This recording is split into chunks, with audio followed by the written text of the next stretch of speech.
Very good evening, सभी को नमस्कार। कैसे हैं आप लोग?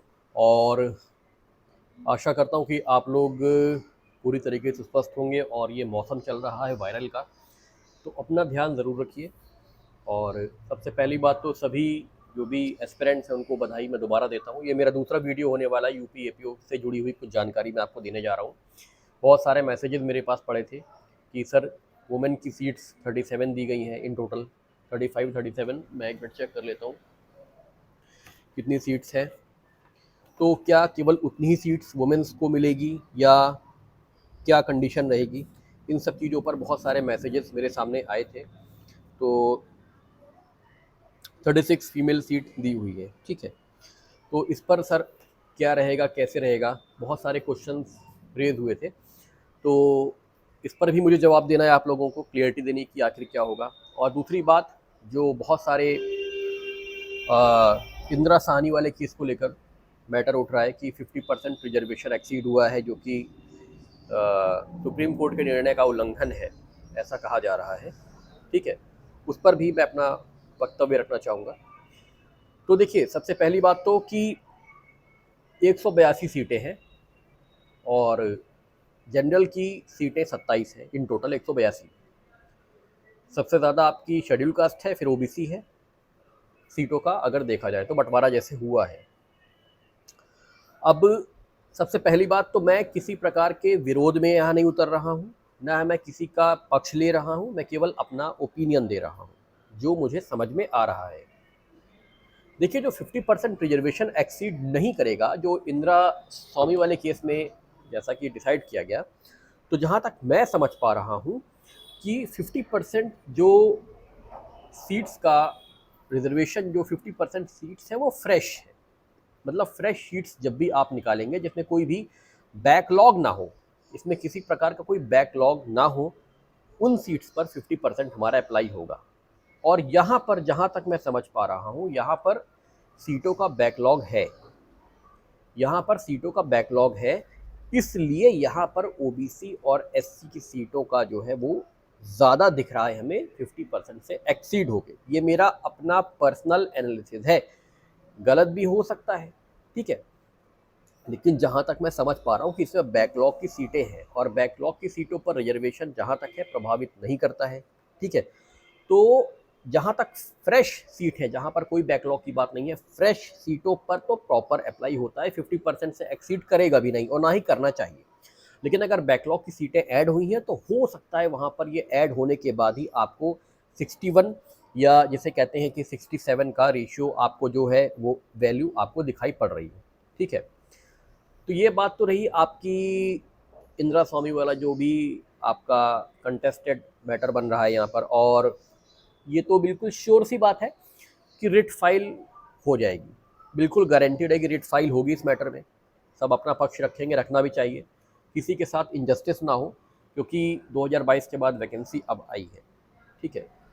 तो मेरा कहने का मतलब यही है कि देखो भाई, अपने हाथ में केवल सामने जो वैकेंसी है वो है और अपनी तैयारी आपके हाथ में है, इससे ज़्यादा हमारे हाथ में कुछ भी नहीं है।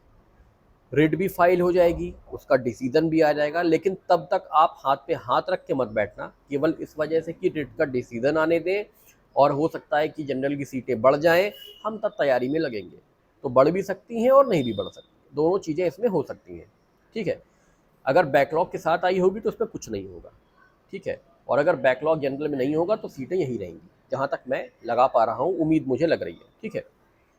तो ये बातें रही आपकी रिजर्वेशन की। अब बातें हैं कि आपकी 36 सीट जो वुमेन की है, तो देखो ये 36 सीट जो है ना, ये प्रॉपर वुमेन के लिए ही रिजर्व है, इसमें किसी प्रकार का कोई किसी का भी हस्तक्षेप नहीं होगा। ये 35% सीटें केवल और केवल वुमेन की है। वुमेन इसमें अपना क्या लेंगी, सीट ले सकती है क्वालिफाई करके।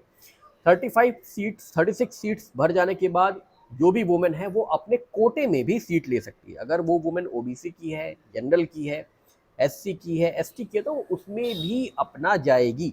मतलब 36 सीट्स का मतलब ये नहीं कि वुमेन को केवल 36 सीटें दी गई हैं वैकेंसी में, ऐसा कुछ नहीं है। 36 सीटें एकदम स्पेसिफिक है वुमेन्स की, लेकिन 36 सीटें फिल होने के बाद, 36 सीटों के बाद भी वो अपने कोटे में से भी सीटें उठा लेंगी, ओबीसी, जनरल, एससी, एसटी वगैरह वगैरह, ठीक है। तो ये भी आप लोग भ्रांति दूर कर दीजिए कि केवल 36 सीटें वुमेन की है, मतलब 182 में केवल 36 सीटों पर ही चयन वुमेन का होगा, 37वीं सीट वुमेन्स की नहीं होगी, ऐसा कुछ नहीं, ठीक है। 36 सीट स्पेसिफिक है, उसके बाद जो 36 के बाहर है वो अपने कोटे में जाएगी, ठीक है। तो ये चीज़ें क्लियर हो गई। अब उसके बाद बात कर लेता हूँ तैयारी की। बहुत सारे लोगों ने रिक्वेस्ट करी है, सर स्ट्रेटजी डिस्कस कर दीजिए, स्ट्रेटजी क्या रहनी चाहिए यूपी एपीओ की। तो देखिए, जहाँ तक मेरा अनुमान है कि जनवरी से पहले, जनवरी मिड से पहले आपका प्री एग्ज़ाम नहीं होगा यूपी एपीओ का, ठीक है। तो आपके पास अगर मैं मान लूँ उड़ते उड़ाते, तो सितंबर चल रहा है, अक्टूबर, नवंबर, दिसंबर, 3 महीने आपके पास है, 3 महीने, 3 साढ़े 3 महीने आपके पास है प्री के लिए, ठीक है।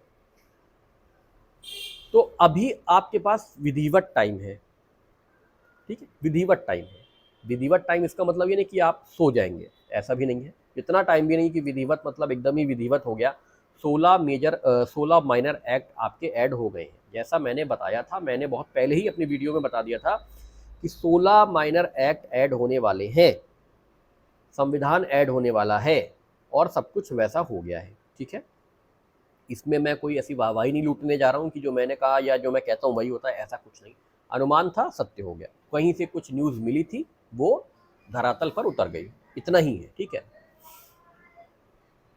मेरा प्रिडिक्शन यहाँ पर गलत भी हुआ है, मैंने कहा था 150 सीटों से ज़्यादा नहीं आएगी, 182 सीटें, तो गलत भी हुआ है, ठीक है। तो देवता कोई नहीं है इसमें, एक अनुमान होता है, कुछ चीज़ें सुनने में आती हैं तो वो आप तक पहुँचाई जाती है, कभी वो सच हो जाती है, कभी वो सच नहीं होती, ठीक है, दोनों चीज़ें हैं।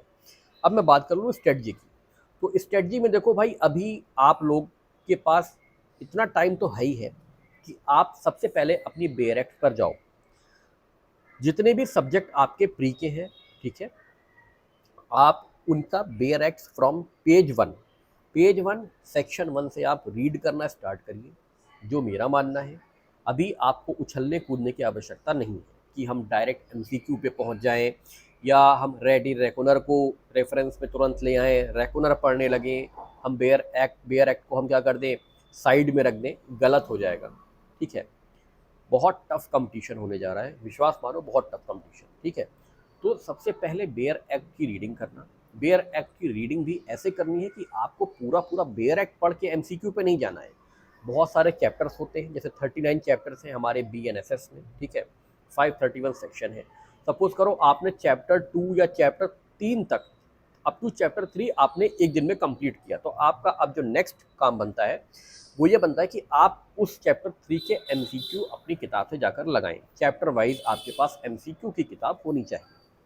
तो जैसे आपने चैप्टर 3 फिनिश किया, वो अप टू 3 चैप्टर के एमसीक्यू आप सेम डे लगा लो, फिर नेक्स्ट जैसे आप आगे बढ़ो आप वैसे करते जाओ। सेम प्रक्रिया सारे लॉ में होनी है, ठीक है, जितने भी प्री के आपके सब्जेक्ट हैं, police act, police regulation, BNSS, BNS, BSA, और अब संविधान भी ऐड हो गया है।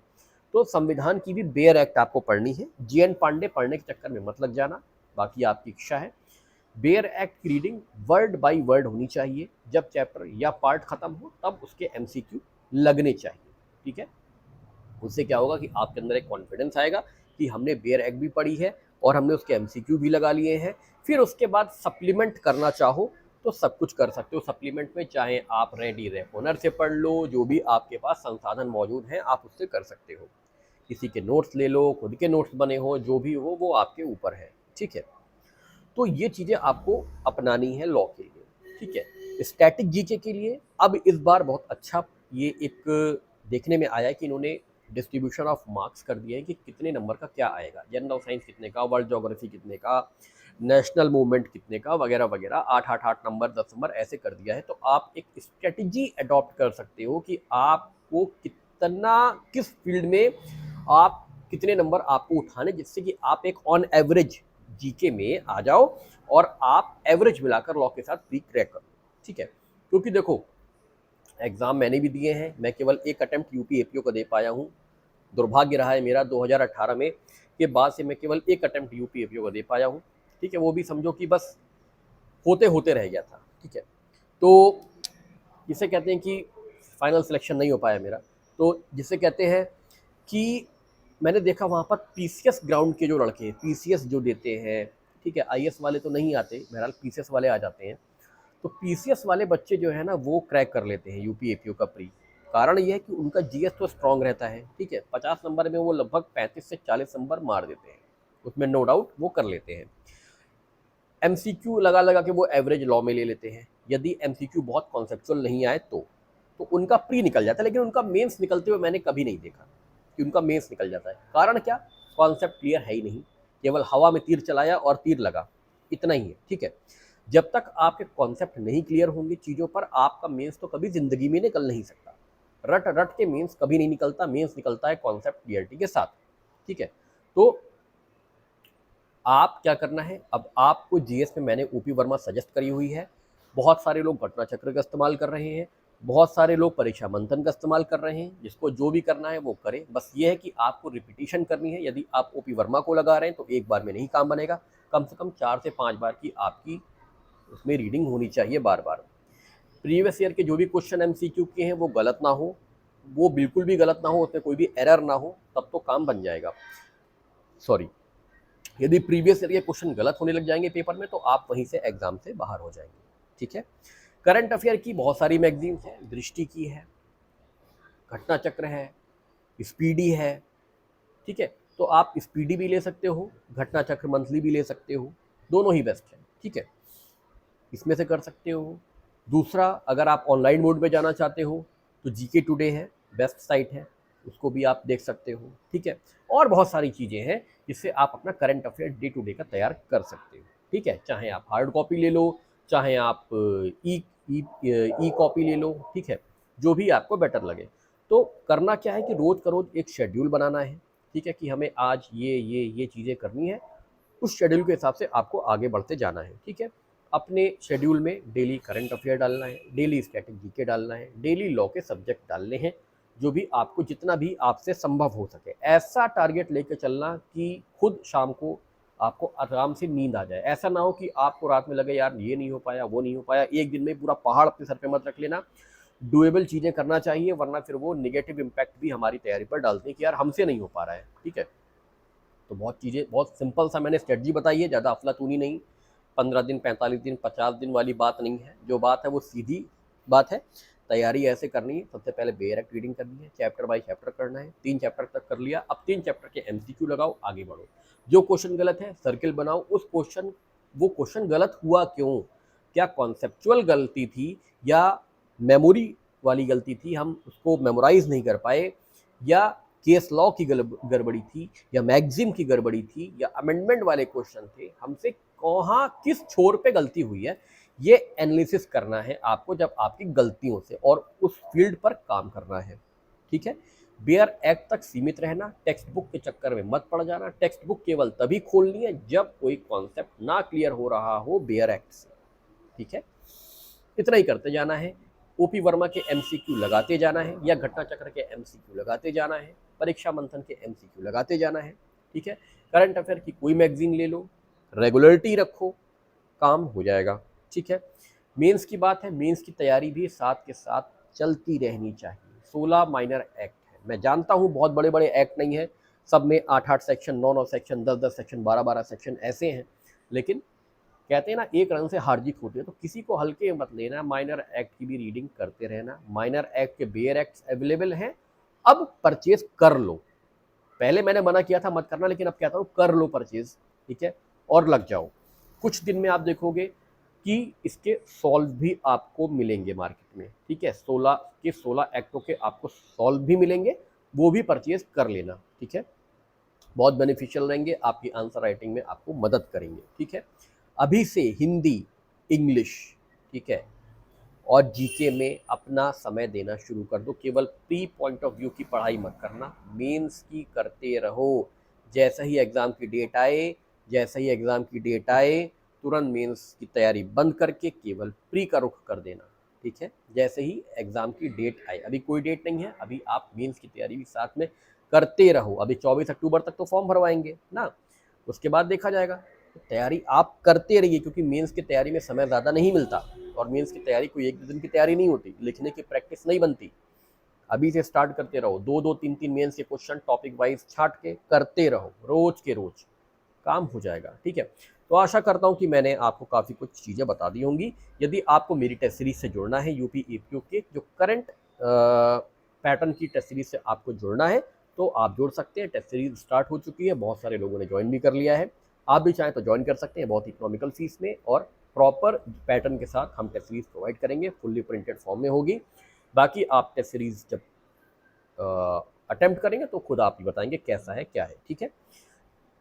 मेंस की प्री की सबकी स्टार्ट है, बाकी आपकी इच्छा, जहां आपको करना हो आप करिए, ठीक है। तो इतनी बात आपसे कहनी थी। बाकी जो भी अन्य जानकारी मुझे मिलेगी मैं आपको सूचित करूंगा। बार बार वीडियो लाना, हर दिन वीडियो लाना, हर सेकंड वीडियो लाना, गफलत में पड़ना मुझे अच्छा नहीं लगता है, क्योंकि बहुत सारे चैनल्स हैं जो आपको इस समय ज़्यादा परेशान मत होना कि लगे यूट्यूब पे चैनल खोल खोल के देखते। अपने काम की चीज़ें देखो यार, पढ़ाई करो। बहुत सीधी सी बात बोल रहा हूँ, काम की चीज़ें देखो, पढ़ाई करो। 182 सीट आ गई है, ये बताओ अगर जनरल की सीटें नहीं बढ़ी, सपोज करो, या ओबीसी की सीटें कम हुई, तो क्या आप पेपर नहीं देंगे? ऐसा कोई बंदा पृथ्वी पर नहीं होगा जो यूपी एपीओ का पेपर नहीं देने वाला है। वो चाहे 5 सीटें जनरल की क्यों ना हो, पूरी जान लगा के तैयारी करेगा और पेपर देगा। तो फिर फालतू की बकवास में फंसने की कोई जरूरत नहीं है। हमारे आपके हाथ में सीट बढ़ाना और घटाना नहीं है, ठीक है। अब जो चीजें हैं सामने, वो 182 सीट है। हमारे हाथ में किताब और कॉपी है। हमारे पास लगभग 3 से 3.5 महीने हैं, लग जाओ। 17 सीटों पर भी लोगों ने सिलेक्शन लिया है। 303 सीटों पर भी सिलेक्शन नहीं हो पाया था। 610 सीटों पर भी उनका सिलेक्शन नहीं हो पाया था, जिन्होंने 303 पे ले लिया है। तो ये कोई चीज़ें हैं, आपकी मेहनत है, कुछ ईश्वर की कृपा है। अगर हो गई तो सिलेक्शन जरूर हो जाएगा, ठीक है। फिर मिलूंगा नेक्स्ट वीडियो में आपके साथ। तब तक के लिए सभी को धन्यवाद, नमस्कार।